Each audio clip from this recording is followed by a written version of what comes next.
Yeah, you gotta lay it out. You gotta have a professional presentation here. Right, so here we are in your casual place of business.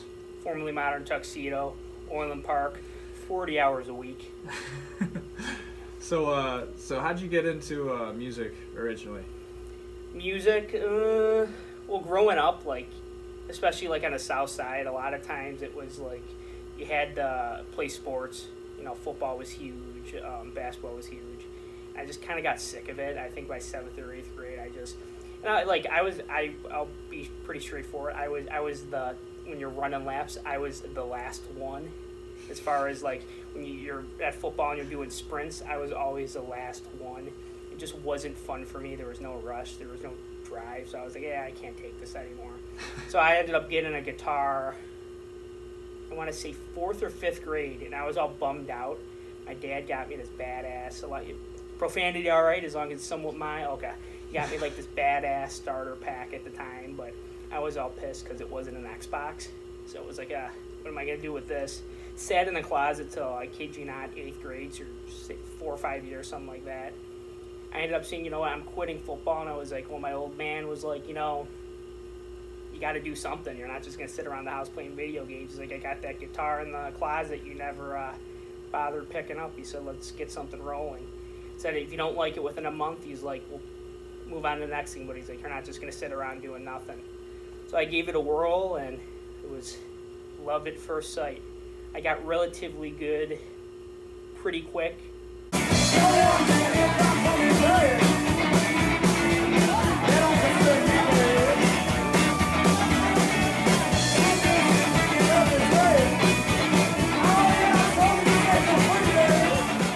Sophomore year in high school, so like within a year or two, I was already playing in bands, bars on the south side of Chicago.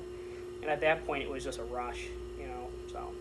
Who are some of your, like, bigger guitar inspirations? Yeah, where do you draw your inspiration? Well, like, a lot of people right out the gate say I kind of have, like, that Jimmy Page, kind of, especially with solos, like that kind of off-the-wall, kind of uncontrollable, like a mix of Jimmy Page. There's some Keith Richards in there.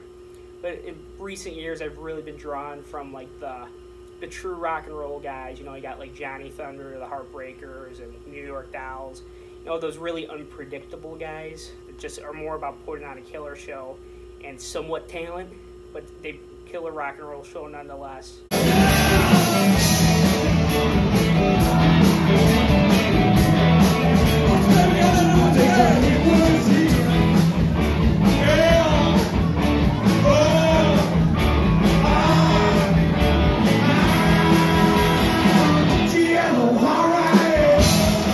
How'd you originally link up with John and James? I know, like, you kind of grew up down the street. Like, how did you basically join the Deadbolts? For anybody that lives in Oak Lawn, you know, like, I live on they live on Fairfax, so that's literally like a block or two. John and them were always, and James, and you had Casey Hayes, Luke McGinnis, all those guys. They were notorious as, like, I remember even from 2nd, 3rd grade, oh, they're in the Bolts. The Bolts were their garage kid band, and now that I think about it, yeah, like, they were like 12. Like, that was impressive for the fact these kids are in, like, 2nd and 3rd grade. They're booked, like, once, twice a month, and they're just making a shitload of money. Like, if I was a kid, like I wouldn't even know, like, you get $100 from grandma on your birthday, and suddenly you're thinking you're a high roller. Like, these kids were in, like, 2nd, 3rd grade, 4th grade. They were making money, and they were just playing music, just being kids. Like, they were living the life. Yeah, no, I always jammed with James and John, but to be completely honest, they were on a different level for me at that point. Like, I almost couldn't keep up. John has a really good ear. He can kind of hear something and say, like, okay, it's this chord. Or, like, if I hear something, it takes me a little bit to kind of get there, but I can kind of work my way around just initially hearing a song. Give me 5-10 minutes, I'll have it. Not quite note for note, but pretty close. Now I'm playing Southside clubs, Southside bars, pubs full time, and now it's like I'm making more money than I am working here. So it was kind of the fire under, you know, everybody's behinds to kind of get out there and play again. Not that it's all about money, but like I said, it's definitely kind of cool when you can almost make a living playing music. So now we're probably fast forwarding like sophomore year of college, sounds about right, maybe end of freshman year. Me, John, James had kind of this idea, let's, get something going. And it was always kind of a playoff, I want to say, of the original Bolts concept. I think it was supposed to be just a genuine cover band at that point. They were always playing stuff more like Black Keys and a lot more like Cage the Elephant, a lot more like the alternative stuff that a lot of cover bands weren't really playing. So it was kind of something different. And then I met Tyler, our bass player, through my buddy Chris, who at the time he was jamming, and we had some punk rock projects. We had the Bad Mashers. We had 5 Foot Mammoth. That was another one. So I met Tyler through Chris Volplek.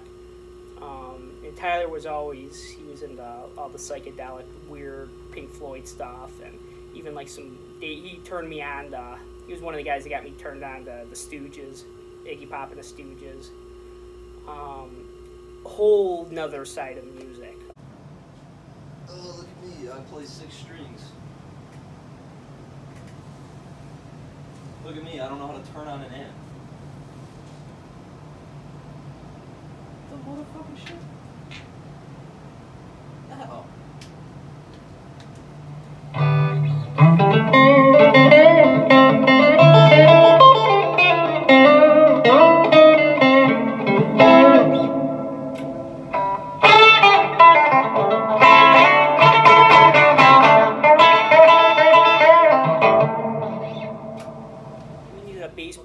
Sophomore year of college, Tyler was the first one that came into mind because we were trying to get something together for the longest time, and just nothing stuck. You know what I mean? So he was the first call.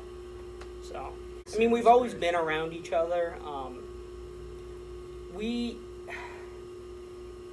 I always put John and James on a pedestal, at one point. You know what I mean? Because they were always legendary around the neighborhood, the band.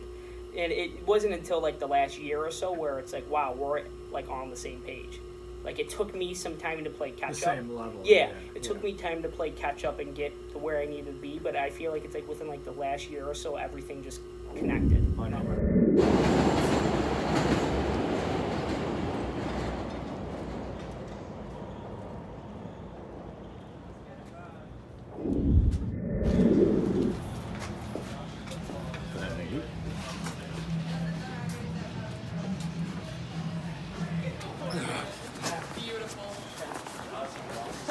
Oh, there's the other one.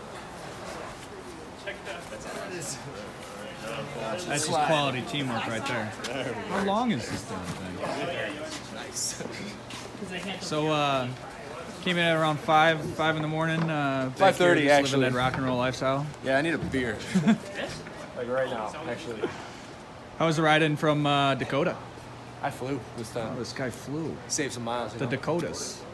Using those points. Oh man, this guy's snazzy. What? I tell you. Is Kevin still on ours? No.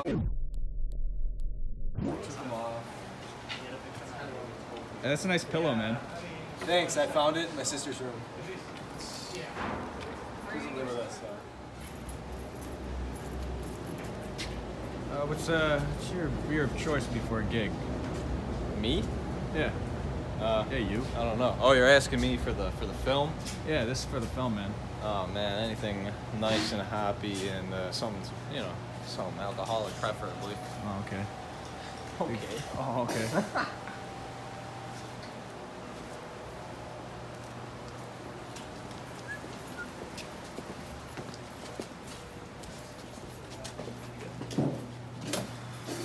Carrying firewood.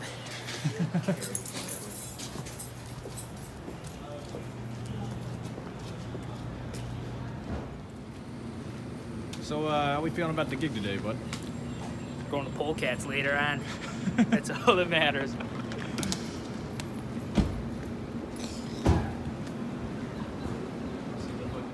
I mean, best case scenario, yeah, playing arenas, stuff like that, stadiums. But realistically, even if we got good music out, we're booked steady, booked to a label. You know, we have backing from, endorsements, record labels, studios, et cetera, I think that's a success. If we can make a living playing our music, I mean, what more do you want?